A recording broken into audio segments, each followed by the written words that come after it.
Ladies and gentlemen, boys and girls, welcome to another session of podcast.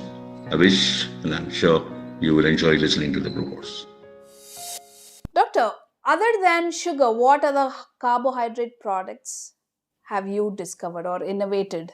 Yeah, after completing the sugars innovation initially, we were a little enthusiastic. I was more faster, so I was wanting to work on especially rice, wheat, and potatoes. Mainly potatoes, rice, wheat. So initially, I was to work with potatoes. It has a larger component of tapioca and potatoes and all that. They are starch materials.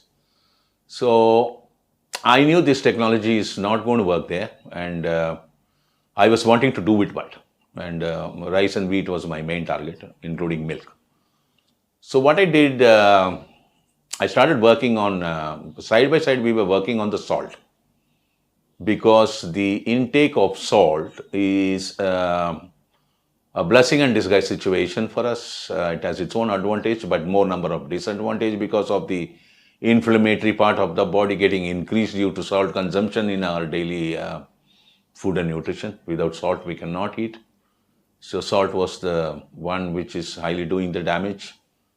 Then we were working on salt actually, and we could manage to understand if there is going to be 1 lakh species on land, there will be 10 times in the sea. So it will be 10 lakh species in the water, 1 to 10 ratio. So these marine biologies, they live in the water, and they eat their food and they excrete in the water.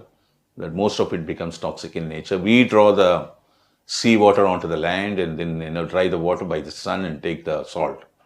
So these marine toxins are very much available in the salt, which is more responsible than the sodium chloride for the inflammatory part of the body getting increased. This is not being studied in the modern science still today. So at that time, we wanted to, detoxify the salt and make it toxic free from the marine toxins. So we worked with a tool and treated the salt, and we found this salt was very interesting because when we did this, basically we thought we found that when you you cook using this salt, the food becomes very tasty. So then when I subjected this salt to the the potatoes, and potatoes become low glycemic, I was surprised. So I thought salt is going to be my tool to treat some of the root vegetables. But then I knew that rice and wheat cannot be done. So we devised few tools to treat rice and wheat. And one of it was selected in common for both the starch material, polysaccharide carbohydrate materials, rice and wheat. The only difference between rice and wheat is rice doesn't have gluten and wheat has gluten. So we treated both rice and wheat with the specific solution and made it into low glycemic product and diabetic friendly, which was amazingly done after a few years of our innovations on sugar. And salt became a golden product for diabetic world also, for normal individuals also. Then milk was the most challenging stuff. So we were to study the intricacies of milk. The A1 and A2 milk. The difference between milk basically has beta casein protein. The A1 milk is more so available in the world. A2 milk is hardly available these days.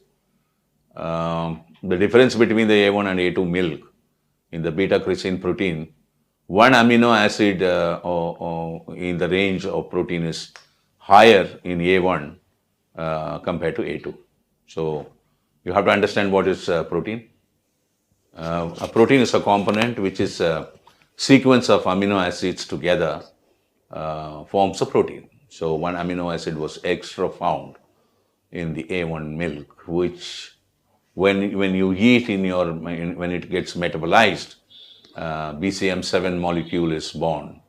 That is beta casomorphin 7 molecule was identified, which is not good for our cardiovascular system. So the book called Devil in the Milk explains you this. So we were going through all that, and then came with a specific quiz solution to treat milk, so that the A2 milk can be converted to A1, which becomes, you can make the milk human friendly. The milk always is not human friendly because of the reason that the microbial load of the milk is always higher. For more details, if you want to know, as you remove the milk from the cow, immediately if you test it, the microbial load of the milk is very low. Once it is out of the cow, and as the time go by, every hour, you can see the microbial load building up. They're breeding up in so fast, it becomes a huge one. So what normally we do is to heat the milk and then, try to reduce the microbial load of the milk, but still, moment the milk becomes cold, it becomes much and much. So milk is one which can get spoiled very fast. When you add this technological aqueous solution to milk and boil it, milk can never get spoiled because it eliminates the microbial load in a big way. Milk can only get curdled. So we found A1 milk can be converted to A2 milk, and we were very happy to do that. But I did not take these technologies forward for various reasons, because I'm not going to be recognized for basically being an Asian, and also I just want to keep them behind for various other reasons, which I'm not in a position to explain you at this stage, maybe later. But this was the fact, this was the truth. So other than sugar, we worked on salt, we worked on milk, and then we made rice and wheat diabetic friendly. Then finally, 5 years back, I worked on honey, and I made honey diabetic friendly. That was the most toughest task I undertook. And that honey is also available with my company now. We brought down the glycemic index of honey to less than 33, which was a very tremendous achievement, without spoiling the honey, without touching the honey's taste, combination and everything. The honey is phenomenally good after our technological interference with that to reduce the glycemic index to lower side to the diabetic world. Oh, it was fantastic. And which I did it 5 years back. So with respect to the diabetic world, in the area of our work in food and nutrition, after achieving sugar, we made rice diabetic friendly, wheat diabetic friendly, honey diabetic friendly, milk, we did a lot of work on that. All these things. Doctor, I would like to ask a question. Yes. To you. So there is something called as a rock salt or Himalayan salt, which is also called as Indu Uppu in Tamil. So what is the difference between having the rock salt and the sea salt? What are the advantages of, some people say it has a medicinal value. So, people started digging those rock salt, digging the mountains for the rock salt. And is it true that it is used in medicine, or can we use it in daily cooking? How does it work, and what is the difference between using a rock salt and a sea salt? See, basically, as far as the sodium chloride is concerned, the marine salt and the rock salt are the same. But then the human population lived over a span of years of, lakhs and lakhs of years, were only used to marine salt. So our DNA structures and everything, and the regulative part of the memory of our body, everything is tuned to marine salt, not rock salt. Rock salt and the sea salt are the same with respect to the chemical structure. With respect to other these things, they vary. Rock salt is no sea salt is used in medicine making in the ancient Tamil heritage. As you said, in Dupu, the rock salt is used for medicine making.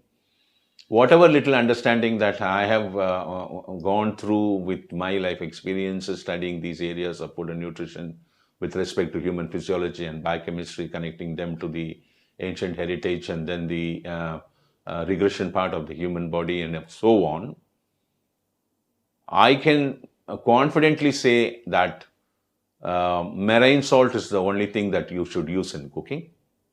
You should try and avoid using rock salt unless and until your generations were using rock salt. For example, if you take Arunachal Pradesh, they have no access to sea. So many thousands of years ago, they have found a plant which they process it, it is salty. They use that for their salty need, not the marine salt.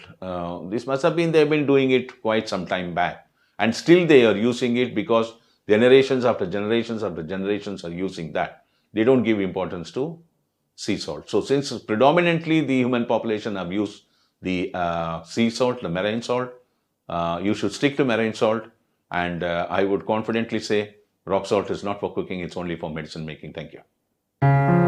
Thank you very much for spending your quality time. Thank you very much for your attention. I wish you enjoyed this session. See you later.